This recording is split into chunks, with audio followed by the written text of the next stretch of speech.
Sir ಎಲ್ಲೋ ಒಂದ್ ಕಡೆ ವರ್ತೂರ್ ಪ್ರಕಾಶ್ ಅವರು ಬಿಜೆಪಿಗೆ ಬಂದಿದ್ದು ಓಂ ಶಕ್ತಿ ಚಲಪತಿ ಅವರಿಗೆ ರಾಜಕೀಯವಾಗಿ ಮುಂದೆ ಬೆಳೆಯೋದಕ್ಕೆ ಏನಾದ್ರು ತೊಂದರೆ ಆಗುತ್ತೆ ಅಂತ ನಿಮ್ಮ ಅಭಿಪ್ರಾಯ ಇದೆಯಾ?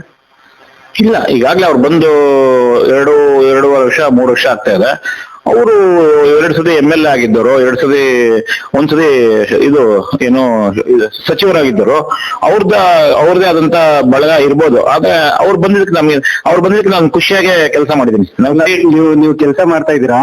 ಅಲ್ಲ, ನಿಮ್ಮ ರಾಜಕೀಯದ ಮುಂದೆ ಬೆಳವಣಿಗೆಗೆ ವರ್ತೂರ್ ಪ್ರಕಾಶ್ ಅವ್ರು ಬಂದ ಮೇಲೆ ಯಾಕಂದ್ರೆ ಓಂ ಶಕ್ತಿ ಚಲಪತಿ ಅವರು ಕೂಡ ಒಂದ್ಸರಿ ಶಾಸಕ ಅಭ್ಯರ್ಥಿಯಾಗಿ ಸ್ಥಾನಕ್ಕಾಗಿ ನೇಮಕ ಆಗಿದ್ದು ಅಂತವ್ರು.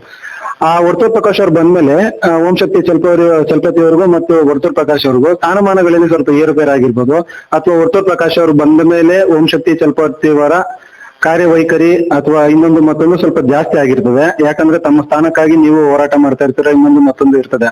ಈ ವರ್ತೂರ್ ಪ್ರಕಾಶ್ ಇಂದ ನಿಮ್ಗೇನು ಇಂಪ್ಯಾಕ್ಟ್ ಆಗಿಲ್ವಾ ಸರ್ ಅನ್ಸುತ್ತಾ? ಇಲ್ಲ, ಪಕ್ಷಕ್ಕೆ ಒಳ್ಳೇದಾಗಿದೆ. ಅವ್ರು ಬಂದಿದ್ದು ನಮ್ಗೊಂದು ಶಕ್ತಿ ಬಂತು. ಯಾಕಂದ್ರೆ ಅವರು ಗೆದ್ದಿರುವಂತ ವ್ಯಕ್ತಿ, ಮೊದಲು ಸಚಿವರು ಶಾಸಕ ಹಾಕಿರುವಂತ ವ್ಯಕ್ತಿ, ಅವ್ರದೇ ಆದಂತ ಒಂದು ಬಳಗ ಇತ್ತು ಇಲ್ಲಿ. ಹಾಗಾಗಿ ನಮ್ಗೆ 52,000 ಓಟ್ ಬಂತು. ಕಾಂಗ್ರೆಸ್ ಅಲೆ ಇದ್ದಿದ್ದಕ್ಕೆ ಕೊತ್ತೂರು ಮಂಜುನಾಥ್ ಗೆದ್ರು. ಇಲ್ಲಾಂದ್ರೆ ವರ್ತೂರ್ ಪ್ರಕಾಶ್ ಅವ್ರಿಗೂ ಅಥವಾ ಸೇಮ್ ಇದೇ ಅಲಿಯನ್ಸ್ ನಮ್ದು ಹಿಂದೆ ಚುನಾವಣಾ ಪೂರ್ವದಲ್ಲಿ ಇದ್ದಿದ್ರೆ ಖಂಡಿತವಾಗಿ ವರ್ತೂರ್ ಪ್ರಕಾಶ್ ಅಥವಾ ಇಬ್ಬರಲ್ಲಿ ಒಬ್ಬ ವ್ಯಕ್ತಿ ಇದ್ದಿದ್ರೆ ಖಂಡಿತವಾಗಿ ಬಿಜೆಪಿ ಗೆಲ್ತಾ ಇತ್ತು, ಅವಕಾಶ ಇತ್ತು. ಆದ್ರೆ ವರ್ತೂರ್ ಪ್ರಕಾಶ್ ಬಂದಿದ್ದಕ್ಕೆ ನನ್ಗೇನು ನಾಯಕತ್ವ ಕೊರತೆ ಆಗ್ಬೋದು, ಅದು ನನ್ಗೆ ವೈಯಕ್ತಿಕವಾಗಿ ಏನಿಲ್ಲ. ನಾನು ವರ್ತೂರ್ ಪ್ರಕಾಶ್ ಬಂದ್ಮೇಲೂ ಒಂದೇ ಕೆಲಸ ಮಾಡ್ತೀನಿ, ಅವ್ರು ಬಂದಿಲ್ಲ ಅಂದ್ರೆ ಒಂದೇ ಕೆಲಸ ಈಗೂ ಒಂದೇ ಕೆಲಸ ಮಾಡ್ತೀನಿ. ಈಗ ಅವ್ರದೇ ಆದಂತ ವೈಖರಿ ಬೇರೆ, ನಂದೇ ಆದಂತ ವೈಖರಿ. ನಾನು ಪಕ್ಷದ ಅಡಿಯಲ್ಲಿ ಕೆಲಸ ಮಾಡೋ ವ್ಯಕ್ತಿ, ನನ್ಗೇನು ಇನ್ಫೆಕ್ಟ್ ಆಗೋದು ನನ್ ನಂಬಿಕೆ ಇಲ್ಲ ಅದ್ರ ಮೇಲೆಲ್ಲ.